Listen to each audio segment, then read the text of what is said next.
The massive Zephyrin exploration vessel Starwind drifted silently through the dark space beyond the outer planets. Its hull gleamed with metallic blue shine that caught starlight like water. Inside the command center, Captain Veltar studied the glowing screens before him with his 4 yellow eyes. His long, thin fingers moved across the control panel as he reviewed the data from their long-range bioscanners. Science Officer Crixon, what do the deep scans show about this third planet? Veltar asked in his clicking voice. His species had traveled across the galaxy for thousands of years, cataloging worlds and their resources for the Zephyrian Empire. Crixon, whose green skin had patches of silver scales, looked up from her station. The planet shows abundant biological activity, Captain. The scanners detect millions of life forms across the surface. We see large mammals in various regions, flying creatures, marine life in the vast water bodies, and countless smaller organisms.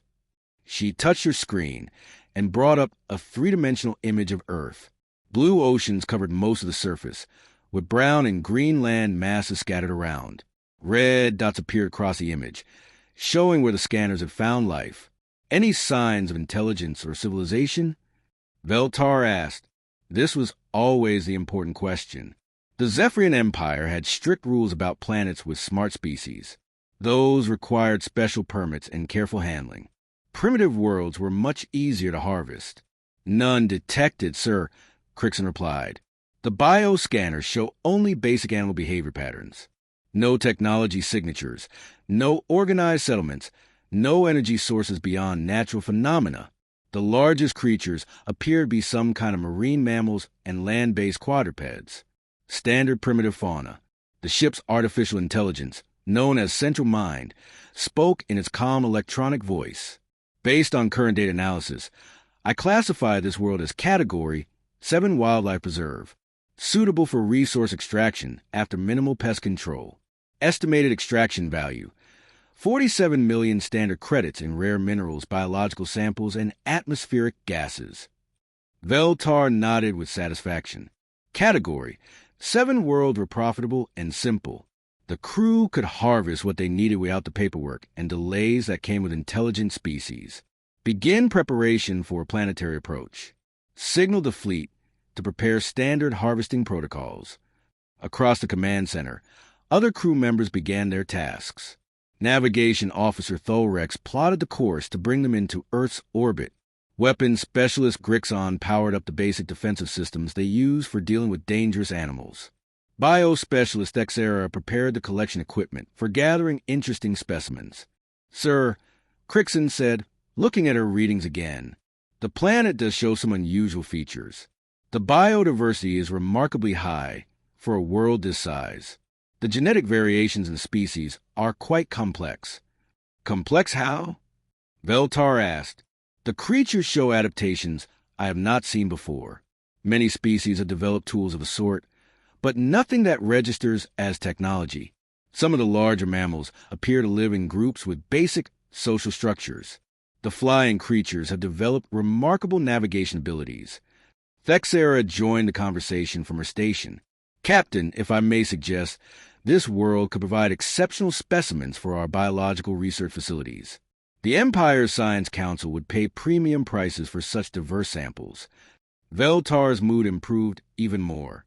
Premium prices meant bonuses for his crew and recognition for his ship. The Starwind had been hunting for a good discovery for months. Most planets they found were either barren rocks or already claimed by other exploration vessels. How long until we reach optimal scanning range? He asked. 17 standard time units, sir, replied Thulrex from navigation. Good. Begin detailed sector scans as we approach. I want complete biological maps of all major land masses. Identify the most valuable specimens and the best locations for collection operations. The crew worked efficiently as the ship moved closer to the blue and green world. Advanced scanners swept across Earth's surface, mapping forests, mountains, plains, and oceans.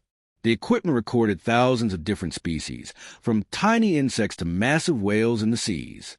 Sir, the variety is even more impressive than our first readings showed, Crixon reported.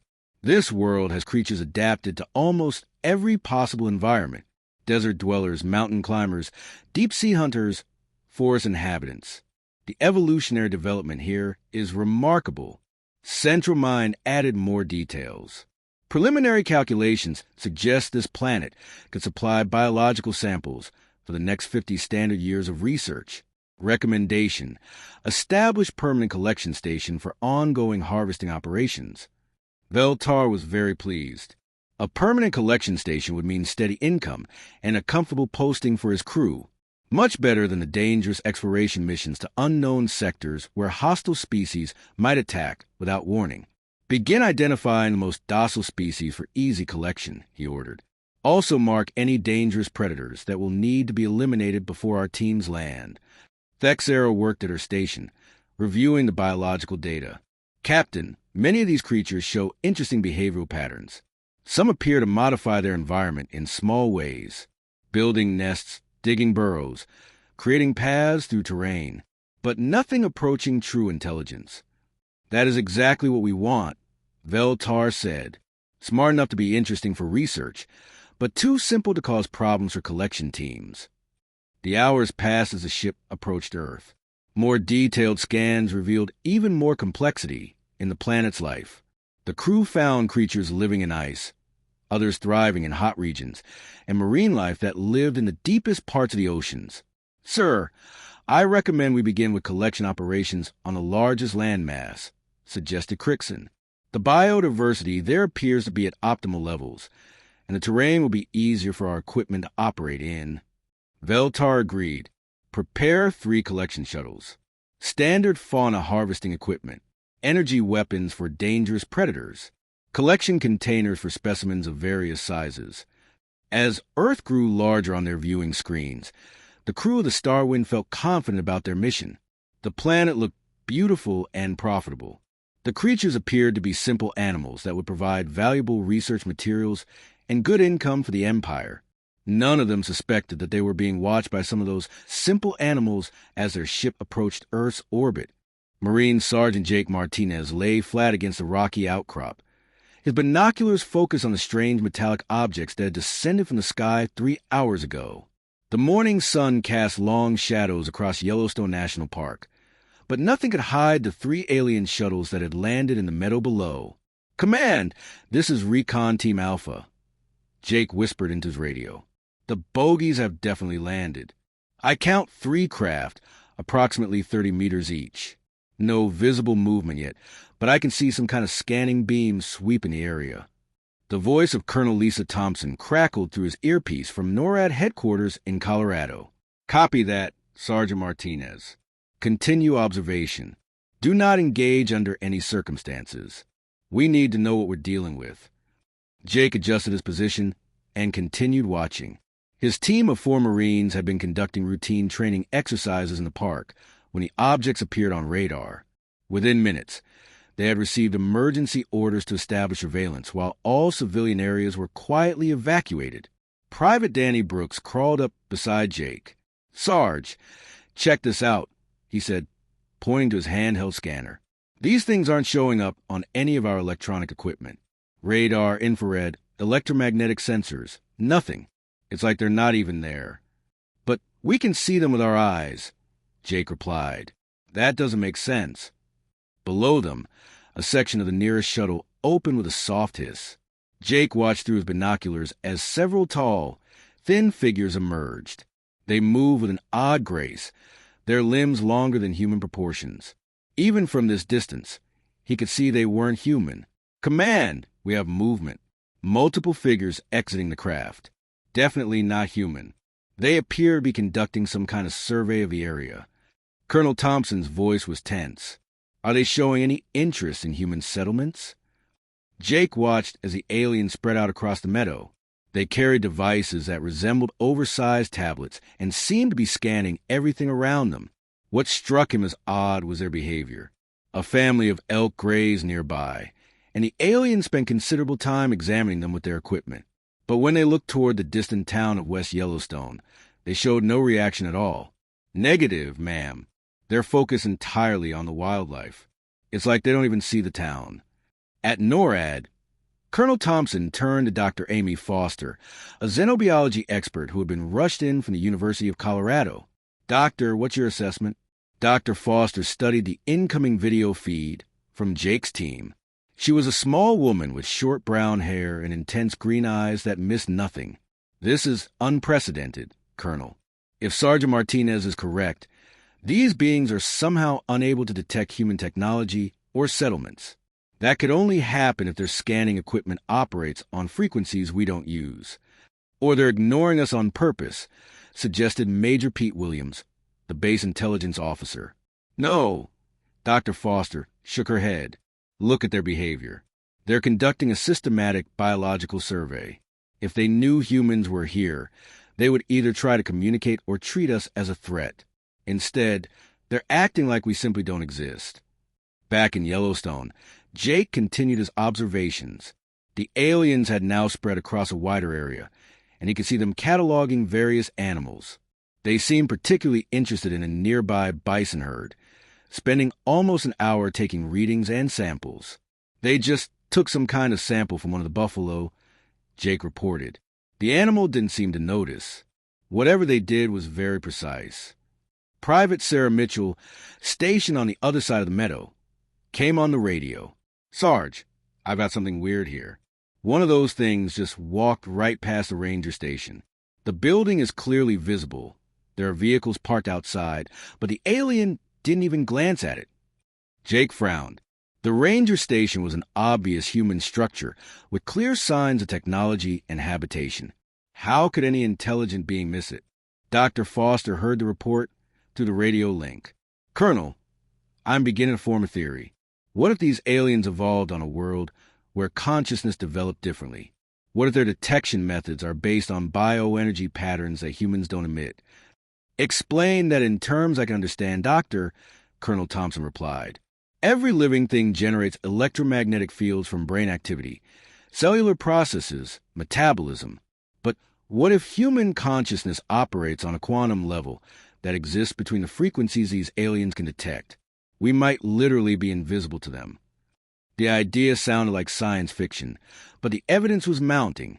For the next 2 hours, Jake and his team watched as the aliens conducted their survey. They examined every animal they encountered with great interest, but completely ignored obvious signs of human presence. Road signs, tire tracks, even a discarded soda can were overlooked entirely. Late in the afternoon, the aliens began returning to their shuttles. Jake watched them load various biological samples and data recordings. Their movements suggested satisfaction with their work. "Command, the bogies appear to be wrapping up operations. They've collected samples from multiple animal species and seem ready to depart. Dr. Foster had been analyzing all the data from the surveillance.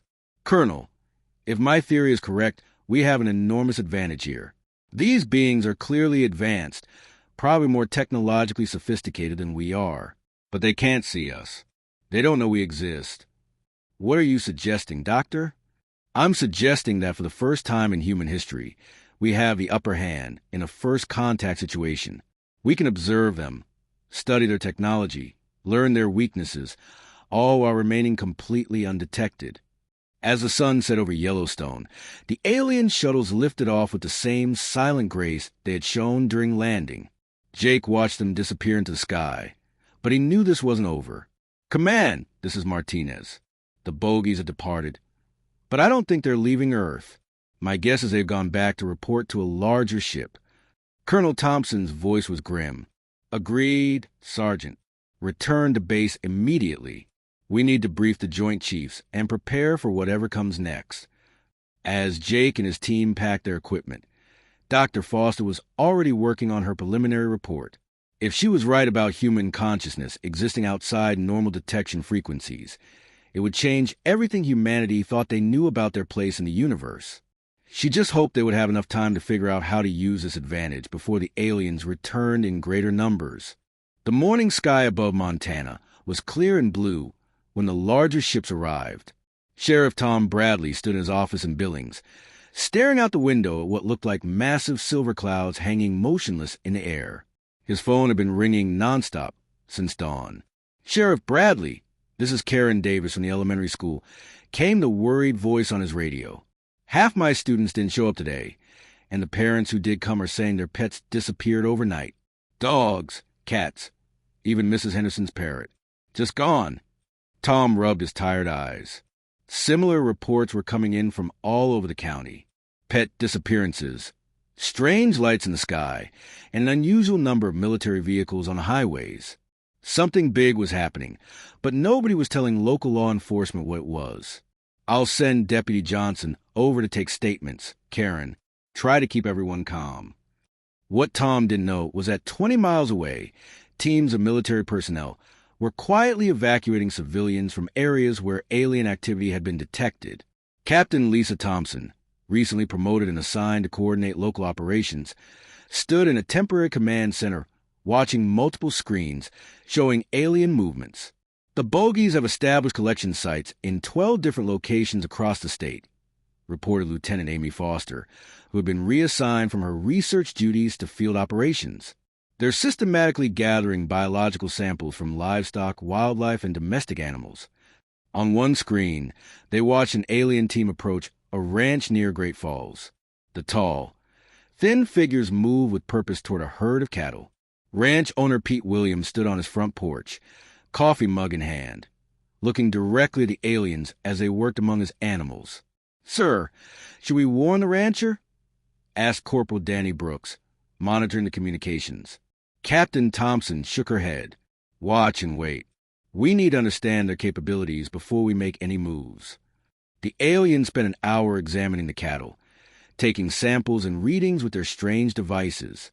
Pete Williams watched the entire time, clearly seeing what was happening to his livestock. But the aliens never once looked toward the house, the vehicles, or the humans standing in plain sight. Meanwhile, in the town of Great Falls itself, shop owner Rick Martinez was dealing with increasingly worried customers. The small grocery store was unusually busy as people stocked up on supplies, driven by a growing sense that something was wrong. "Rick, you seen anything strange lately?" asked customer Helen Cross, a retired nurse who lived outside town. "My neighbor's horses got spooked last night, and this morning I found weird marks in the pasture.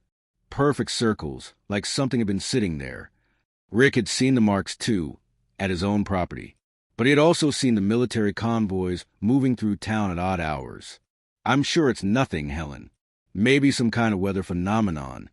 What Helen and Rick couldn't see were the aliens cataloging animals just outside of town. Biospecialist Xera was particularly excited about the specimens they were collecting from this region. The genetic diversity was even more remarkable than their initial scans had suggested. "Commander Zalavin, the variety of species on this planet continues to exceed our projections," she reported to the lead ship in orbit. "We have collected samples from over 300 different animal types in just this one region." Commander Zalavin reviewed the data from his command station aboard the main vessel. "Any signs of intelligence or organized resistance from the local fauna?" "None detected, sir. The animals show some basic survival instincts, but no coordinated responses to our presence. Some of the larger mammals seem curious about our activities, but they pose no threat to our operations." Back on the surface, Dr. Amy Foster was analyzing the alien behavior patterns from the command center. She had been studying recordings of alien-human interactions for 3 days, and a clear pattern was emerging. "Captain Thompson, I've reviewed all the surveillance footage. The aliens can see our animals, our buildings, our vehicles, everything except humans themselves. It's like we exist in a blind spot in their perception." "How is that possible, Doctor?" Dr. Foster pulled up a series of brain scan images on her computer. "I've been studying human neural activity and comparing it to what we know about animal brain patterns. Human consciousness generates unique quantum field signatures that appear to exist between normal electromagnetic frequencies. We're literally vibrating at a level these aliens can't perceive." On another screen, they watched aliens approach a small farm near Billings. The farmer, Steve Johnson, was working in his yard when the aliens landed nearby. He stood perfectly still as they examined his livestock, his equipment, even his house. But they walked within feet of him without showing any awareness of his presence. "This is incredible," whispered Lieutenant Foster. He's standing right there and they can't see him. The implications were staggering. Humanity had stumbled into first contact with technologically superior alien species, but they held the ultimate advantage. They were invisible. In the town of Billings, more strange reports were coming in. Shop owner Maria Gonzalez called Sheriff Bradley about unusual activities near the livestock auction yards. "Tom, there's something weird happening down here. The animals are all agitated, and I keep seeing these tall, thin figures moving around. But when I try to get a closer look, it's like they're not really there." Sheriff Bradley was getting frustrated. His deputies reported similar sightings all over the county, but when they investigated, they found only evidence of disturbances. No clear pictures, no physical evidence, just scared animals and confused citizens. What he didn't know was that the aliens were expanding their operations. More ships had arrived, and collection teams were working across multiple states. They were gathering thousands of biological samples, mapping ecosystems, and preparing for the next phase of their mission. Commander Zolavin was pleased with the progress reports. "Science Officer Crickson, how soon could we begin large-scale harvesting operations?" "The biological surveys are proceeding ahead of schedule, sir. The planet's resources are even more valuable than our initial assessment suggested. I recommend we call on the harvesting fleet within the next planetary rotation." "Excellent. Signal the Empire that we have found a Class A biological reservoir. Request full harvesting authorization for immediate resource extraction." Across Earth, similar scenes were playing out. In Texas, rancher Paul Turner watched aliens examine his horses. In California, park ranger Linda Hayes observed them cataloging wildlife in Yosemite. In Florida, marine biologist Ben Carter saw them collecting samples from dolphins in the Gulf. All of these humans could see the aliens clearly. But to the aliens, humans simply didn't exist. Dr. Foster worked late into the night, trying to understand the full implications of their discovery. Humanity was facing the greatest challenge in their history, but they possessed an advantage that might be unique in the galaxy. They were undetectable to advanced alien technology. The question now was what to do with that advantage. The conference room deep beneath the Pentagon was filled with tension as military leaders from around the world studied the intelligence reports. General Alex Rodriguez, chairman of the Joint Chiefs, looked across the table at his counterparts from Russia, Britain, China, and other major powers.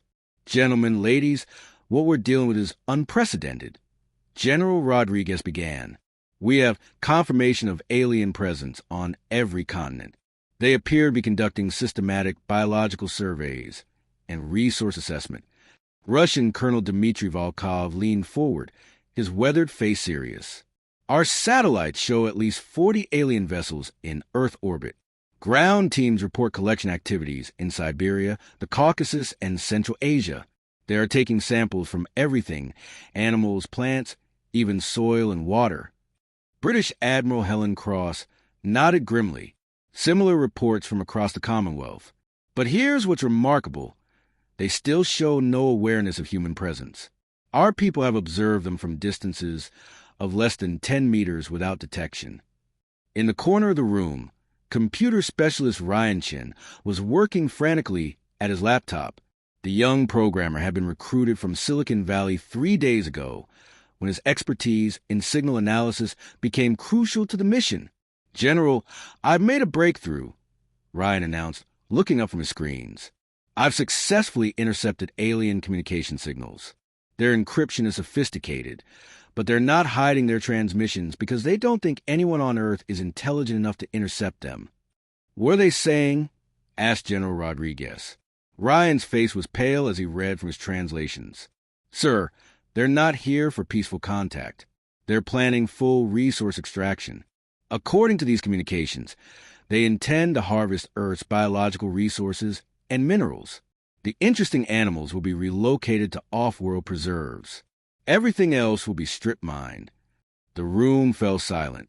Colonel Volkov was the first to speak. "How much time do we have?" Based on their communications, they're calling in a harvesting fleet. Estimated arrival time is 6 to 8 weeks. After that, Ryan paused, swallowing hard. "After that, They plan to begin systematic extraction operations across the entire planet. Dr. Amy Foster, who had been flown in from Montana to brief the International Committee, stood to address the group. Ladies and gentlemen, we have one critical advantage. These beings have evolved beyond the quantum consciousness patterns that define human awareness. To their technology, we literally don't exist. Explained that in practical terms, Dr. requested Admiral Cross.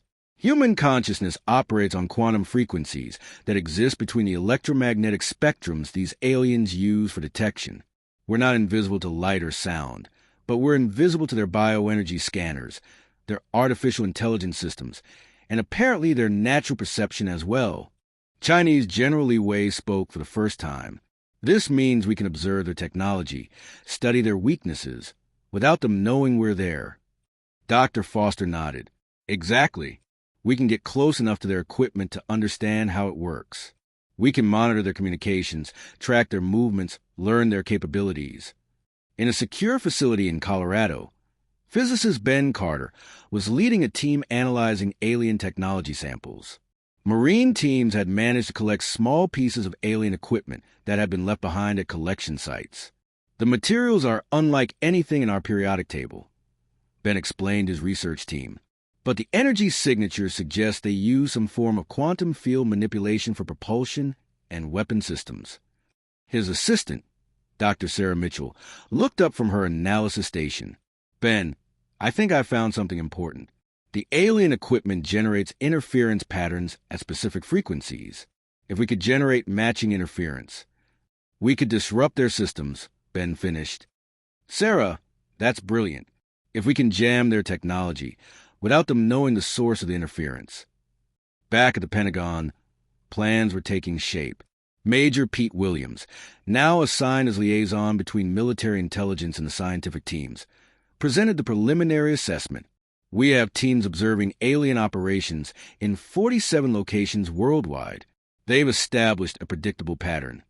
Systematic biological collection, followed by resource assessment. They're cataloging everything on the planet, like we're some kind of nature preserve. General Rodriguez studied the global map, showing alien activity. Major Williams, what about their security measures? That's just it, sir. They have almost no security. A few basic automated systems to deal with dangerous animals, but nothing designed to counter intelligent opposition. They're completely confident that nothing on Earth can threaten them. Computer specialist Ryan Chun had continued his work intercepting alien communications. General, I've accessed what appears to be their central database.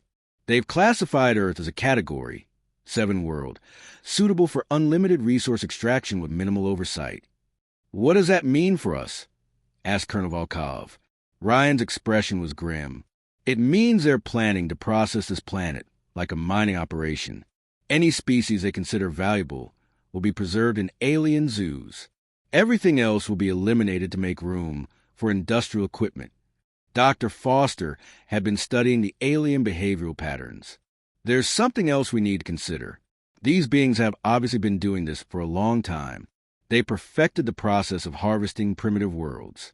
They're efficient, systematic, and completely confident in their superiority, which means they won't be expecting any kind of organized resistance, added Admiral Cross. Plans began to form around the table. If humanity was going to survive, they would need to use their invisibility advantage perfectly.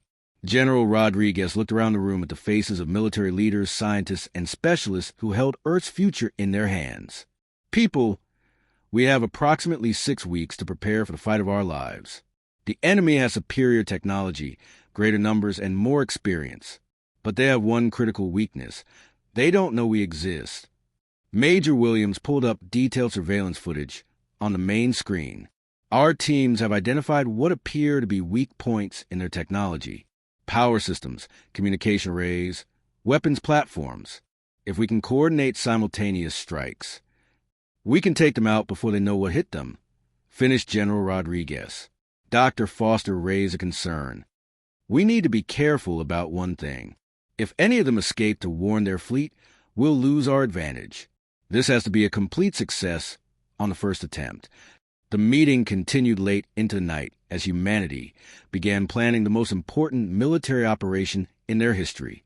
They were outnumbered, outgunned, and facing technology beyond their understanding. But they had something their enemies didn't expect: the element of complete surprise and the determination of a species fighting for survival. Outside the Pentagon, normal life continued as people went about their daily routines, unaware that their planet's future was being decided in rooms far below the ground. Dr. Amy Foster stood before a wall of monitors in the underground research facility, watching brain scan data that challenged everything science thought it knew about consciousness. For 3 weeks, her team had been studying the quantum signatures of human neural activity, and the results were revolutionary. "Ben, look at this," she called to Dr. Ben Carter, who was analyzing alien technology samples at the next station. "The quantum consciousness patterns in humans don't just exist between normal electromagnetic frequencies. They actually create a kind of dimensional pocket." Ben walked over to study her data. "What do you mean by dimensional pocket?" Amy pulled up a complex three-dimensional model on her screen. "Human awareness exists in quantum superposition states that traditional matter-energy detectors can't measure. It's not that we're invisible to their scanners. We literally exist in the spaces between what their technology considers real." The implications hit Ben immediately. That's why they can see our buildings, our vehicles, our tools, but not us. Those objects exist in normal space-time, but human consciousness operates in quantum probability fields. In the next room, computer specialist Ryan Chun was making his own discoveries about alien technology. He had successfully hacked deeper into their systems and found something disturbing. "Dr. Foster, you need to see this," Ryan called out. "I've accessed their historical databases. They've done this before, hundreds of times. Entire civilizations reduced to biological samples and strip-mined worlds." Amy and Ben joined Ryan at his workstation, where scrolling text showed the fate of planet after planet. "This is their standard operation," Ryan explained. "They identify primitive worlds, catalog the useful species, then harvest everything of value. The process takes about 6 months." "How many worlds?" Amy asked quietly. "Over 3,000 in the last millennium alone. And here's the disturbing part: they've never encountered organized resistance. Not once." Dr. Foster felt a chill as the full picture became clear. Because they've never encountered a species like humans. Every other intelligent race they found operates on the same technological electromagnetic spectrum they do. Ben was studying the alien equipment analysis when something clicked. "Amy, I think I understand why humans are different. Look at this energy pattern from their neural interface technology." He showed her the scanning results from alien brain implants. The waveforms were perfectly regular, mathematical in their precision. Their consciousness is entirely technological. They've enhanced themselves with artificial systems that operate on pure electromagnetic principles. Amy compared the alien neural patterns to human brain scans. "My God, Ben, they've evolved beyond natural consciousness. They're more like living computers than organic beings." This explained everything. The aliens had achieved technological superiority by replacing their natural awareness with artificial systems. But in doing so, they had lost the quantum consciousness properties that made humans invisible to their detection methods. Meanwhile, across the globe, human teams were taking advantage of their invisibility to study alien operations up close. Captain Jake Martinez was leading a reconnaissance mission at an alien collection site in Nevada, where the creatures had established a temporary base for processing biological samples. "Base! This is Martinez," he whispered into his radio as he crept within 50 feet of the alien facility. "I'm looking at their main processing center. The equipment is completely unguarded. They have automated systems handling dangerous animals, but no security against intelligent threats." From his position, Jake could see alien technicians working with various Earth animals. They move with mechanical precision. Their enhanced minds focus entirely on their cataloging tasks. A group of captured wolves paced in containment fields while the aliens took genetic samples. "Martinez, what's their reaction to local wildlife approaching the facility?" Came the voice of Major Linda Hayes from command. "They have basic deterrent systems, ma'am. Energy barriers that keep most animals away. But I could walk right through their perimeter. without triggering anything. This was the pattern worldwide. Alien facilities relied entirely on technology that couldn't detect human presence. They had no guards, no security protocols, no awareness that any intelligent species might be watching them. Dr. Sarah Mitchell, working with a team in Alaska, had made a breakthrough in understanding alien power systems. The energy cores are incredibly sophisticated, but they have a critical vulnerability. The quantum field generators that power their systems need constant calibration. If that calibration is disrupted, the whole system shuts down. Finisher partner, physicist Danny Brooks. They had discovered that human-made devices could interfere with alien quantum field systems without the aliens detecting the source of the interference. It was like being able to sabotage an enemy's equipment while remaining completely invisible. Back at the main research facility, Dr. Foster was putting together the final pieces of humanity's advantage. The quantum consciousness field that makes us invisible also gives us other abilities the aliens don't have. Intuition, creativity, the ability to think beyond pure logic. Ben nodded as he reviewed the data. That's why they follow such predictable patterns. Their enhanced minds are incredibly efficient, but they can only think in technological terms. They can't imagine solutions outside their experience. Ryan had intercepted more alien communications. Dr. Foster, they're proceeding exactly on schedule. No deviation from their standard protocols. They're completely confident that nothing on Earth can interfere with their operations. The final piece came when Dr. Foster analyzed the alien commander's personal logs, which Ryan had decoded. "Listen to this," she said, reading from the translated text. Day 47 of biological survey. The primitive fauna continues to provide excellent specimens. No signs of intelligence or organized behavior. Recommend proceeding to full harvesting phase on schedule. Amy looked around at her team. They see us as nothing more than interesting animals. The fact that we can observe them, understand their technology, plan coordinated responses, none of that is even conceivable to them. The research had revealed the ultimate irony. The aliens had achieved technological superiority by abandoning the very consciousness properties that made humans unique. They were more advanced, more powerful, more experienced.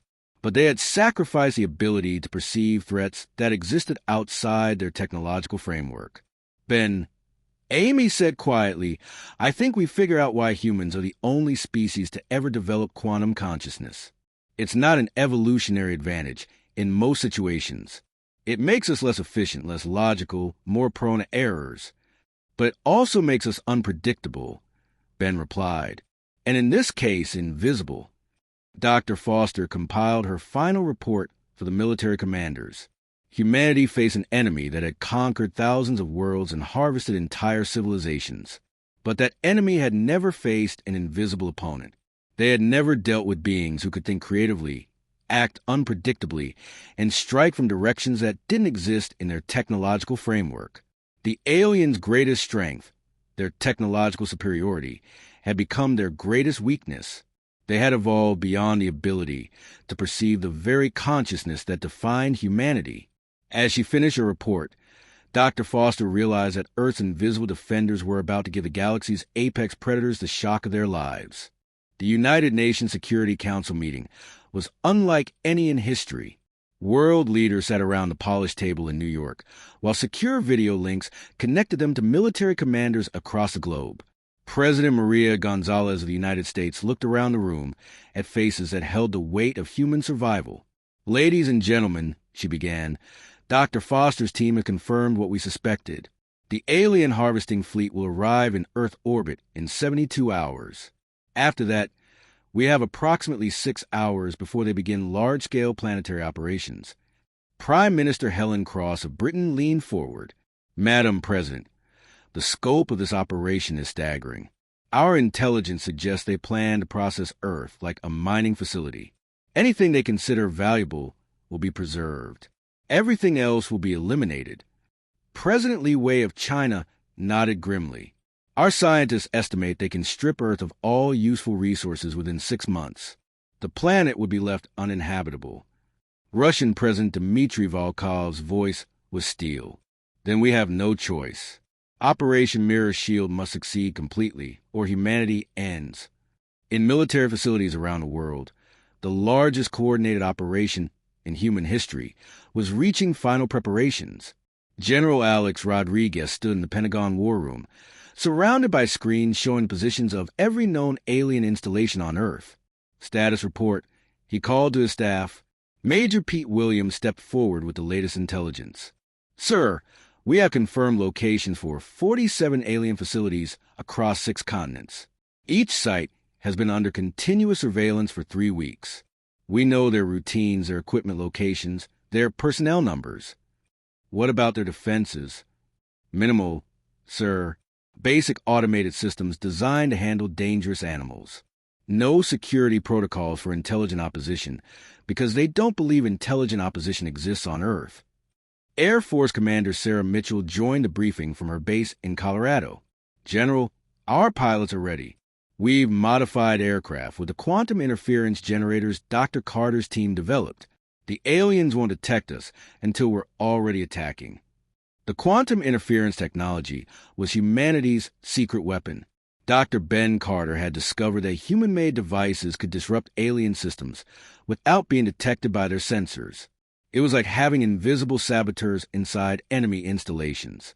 Lieutenant Danny Brooks reported from the Navy Command Center.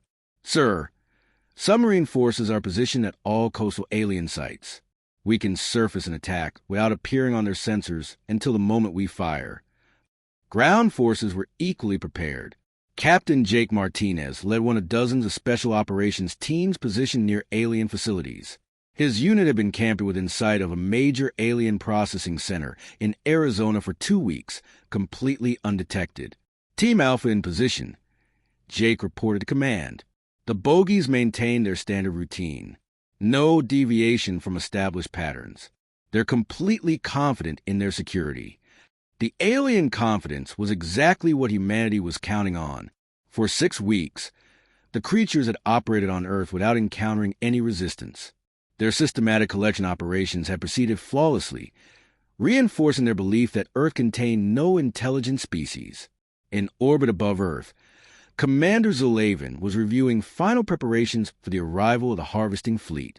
His science teams had completed the most thorough biological survey in their species' history, and the results exceeded all expectations. Science Officer Crickson, transmit the final collection recommendations to the Fleet Command, he ordered. Yes, sir. The planet contains over 8 million cataloged species across all biological categories. Estimated preservation value exceeds 200 million standard credits. Mineral resources add another 500 million credits in extraction value. Zolavin was pleased. This would be the most profitable operation his ship had ever conducted. Any final complications or concerns? None detected, sir. The local fauna continues to show no signs of intelligence or organization. Some species display interesting adaptive behaviors, but nothing approaching true consciousness. The planet is ready for full harvesting operations. What Zolavin didn't know was that human teams had placed monitoring devices throughout his ship during the past weeks. Every system, every communication, every operational plan was being tracked by the invisible enemy he couldn't perceive. Computer specialist Ryan Chin had achieved complete access to the alien network. General Rodriguez, I have real-time access to their entire communication system. The moment their harvesting fleet arrives, we'll know their exact positions and operational plans. The aliens were following protocols developed over thousands of years of similar operations. They would establish orbital control, deploy massive harvesting equipment, and begin systematic planetary processing. The timeline was precise, the methods were proven, and they expected no complications. Dr. Amy Foster was making final adjustments to the quantum interference network. Human teams had secretly installed interference generators at every alien facility on Earth. When activated simultaneously, the devices would cripple alien technology across the planet. Ben, the network is ready, she reported to Dr. Ben Carter. Every alien installation will lose power, communications, and defensive systems at the same moment. What about their ships in orbit? Ben asked. That's where our modified aircraft come in. The moment we activate the ground-based interference, Our pilots will attack the orbital vessels. The aliens won't detect them until weapons impact. President Gonzalez received the final briefing from General Rodriguez. Madam President, all forces are in position. We have teams at every known alien site. Air and naval forces are ready to engage orbital targets. The quantum interference network is prepared for activation. General, what are our chances of complete success? Rodriguez paused before answering. Ma'am, we have every possible advantage. Complete tactical surprise, detailed knowledge of enemy positions, and technology they can't detect. But we need total success on the first strike. If any aliens escape to warn their fleet, we lose everything, the President finished. The next 72 hours passed with careful final preparations. Around the world, human forces moved into their final positions. Pilots like Captain Steve Johnson ran last-minute checks on their modified aircraft. Submarine commanders like Captain Nick Rogers positioned their vessels for optimal attack runs on coastal targets. Ground teams made their final preparations. Sergeant Tom Bradley led a Special Forces unit in Montana that would assault the largest alien processing facility in North America. His men had studied every detail of the alien base for weeks. Remember, Tom briefed his team, the moment the interference activates, they'll be blind and helpless. But we have to move fast.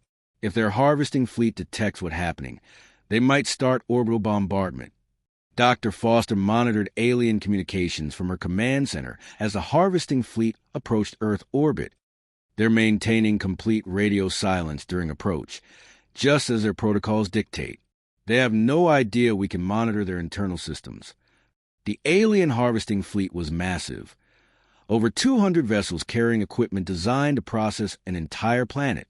Commander Zolavin felt satisfaction as Earth grew larger on his screens. This would be his greatest achievement, the discovery that would secure his place in Zephyrian history. All vessels, prepare for orbital insertion, he commanded. Begin deployment of harvesting equipment immediately upon arrival. We have a schedule to maintain. In the Pentagon War Room, General Rodriguez watched the countdown timer reach its final minutes. Around the world, every human force waited for a signal. Operation Mirror Shield, humanity's desperate gamble for survival, was about to begin. All stations, this is command. Rodriguez spoke into his communicator. 60 seconds to activation. Prepare to show these invaders what happens when they underestimate Earth. The quantum interference network activated at exactly 12 o'clock Greenwich Mean Time, and across Earth, alien technology died. In the Arizona processing facility, Captain Jake Martinez watched as every piece of alien equipment suddenly went dark. The energy barriers containing captured animals flickered out. The scanning devices stopped humming, and the anti-gravity platforms crashed to the ground with metallic thuds. Now! Jake shouted to his team. Special Forces soldiers emerged from concealment points around the alien base, appearing as if from thin air. The alien technicians stood frozen in confusion, their enhanced minds struggling to process the impossible situation. Their technology had never failed like this. Their sensors detected no threats, no attackers, no source of interference. Jake's team moved with deadly precision. Within minutes, every alien in the facility was either captured or eliminated. The creatures never understood what had hit them. Similar scenes played out at 47 locations around the globe. In Siberia, Russian forces led by Colonel Dmitry Volkov overwhelmed an alien mining survey team. In the Amazon, Brazilian commandos captured a biological collection center. In Australia, Special Forces units destroyed alien equipment that had been cataloging marine life along the coast. The alien systematic confidence became their downfall. They had established predictable routines with minimal security because they believed no intelligent resistance was possible. Now they faced coordinated attacks by an enemy they couldn't see or understand. Above Earth's atmosphere, the alien harvesting fleet was beginning its orbital deployment when the impossible happened. Fighter jets appeared on their screens as if materializing from empty space. Captain Steve Johnson led the first wave of modified F-22 Raptors toward the alien command vessel. The quantum interference generators made his aircraft invisible to alien sensors until the moment of attack. Fox 1, Fox 2, Steve called as he launched missiles at the massive alien ship. The weapons struck their target before the aliens even knew they were under attack. 3 months after the battle that shook the galaxy, Commander Zolavin sat in a small, bare room under heavy guard. The former alien fleet commander had been captured when human forces boarded his damaged vessel before it could escape Earth's orbit. Now he faced interrogation by the species he had tried to harvest. Dr. Amy Foster entered the room accompanied by Agent Paul Turner from Military Intelligence. To Zolavin, they appeared as shimmering distortions in the air, barely visible even when he knew where to look. "Commander," Dr. Foster began, her voice seeming to come from empty space. "We need information about your government, your military capabilities, and a location of other worlds you've attacked." Zolavin's 4 eyes darted around the room, still struggling to focus on the invisible interrogators. "I do not understand how you exist," he said in his clicking voice. "Our science says you are impossible." Agent Turner activated a holographic display showing images from the alien database that Ryan Shin had completely compromised. "Your science missed a few things, Commander. We've accessed your records. 3,000 worlds stripped of life in the last 1,000 years. Entire civilizations reduced to zoo specimens. Those were primitive worlds," Zolavin replied. "Resources meant for higher purposes. The Zephyrian Empire brings order to chaos." Dr. Foster studied the alien commander with scientific curiosity. "That's where you're wrong. Your empire has grown weak through technological dependence. You've forgotten that consciousness isn't something you can enhance with machines." In New York, the emergency session of the United Nations had been expanded to include representatives from every nation on Earth. President Maria Gonzalez stood before the assembly as news anchor Maria Rodriguez broadcast humanity's first message to the galaxy. "People of Earth and any civilizations listening across the stars," President Gonzalez began, "today we declare that Earth stands under human protection. We have faced invasion by a technologically superior enemy and emerged victorious. Any species that threatens our world or our people will face the consequences." The broadcast was transmitted through captured alien communication systems, ensuring it reached every corner of the Zephyrian Empire and beyond. The message was clear. Humanity had announced its presence to the galaxy as a force to be reckoned with. Dr. Ben Carter had spent months studying captured alien technology, and his discoveries were revolutionary. "General Rodriguez, we figure out how their faster-than-light travel works. More importantly, we've learned how to build our own version using human consciousness as a quantum key." The implications were staggering. Human ships could travel between stars using the same consciousness properties that made them invisible to alien detection. They could appear anywhere in the galaxy without warning. Captain Nick Rogers stood on the bridge of humanity's first interstellar vessel, the Earth's Vengeance. The ship had been constructed using a combination of human engineering and captured alien technology, powered by quantum consciousness fields that no alien sensor could detect. "Navigation. Plot a course for the Proxima Centauri system," Captain Rogers ordered. "Intelligence reports indicate a Zephyrian mining operation there." The human ship simply vanished from Earth's orbit, traveling through space at faster-than-light speeds, while remaining completely undetectable to any alien technology. It was like having invisible starships that could strike anywhere without warning. At the Proxima mining operation, Zephyrian workers were processing mineral resources from a barren planet when the impossible happened again. Human ships appeared from nowhere, launching devastating attacks on the alien facilities. The pattern repeated across multiple star systems. Human forces struck Zephyrian operations throughout their territory, appearing like ghosts to destroy equipment and rescue captured species from previous harvesting operations. Commander Steve Johnson, now leading humanity's first space fighter squadron, reported back to Earth after a successful mission to the Alpha Centauri system. "Command, this is Johnson. The bogies never saw us coming. We've liberated 3 worlds and captured a major alien supply depot."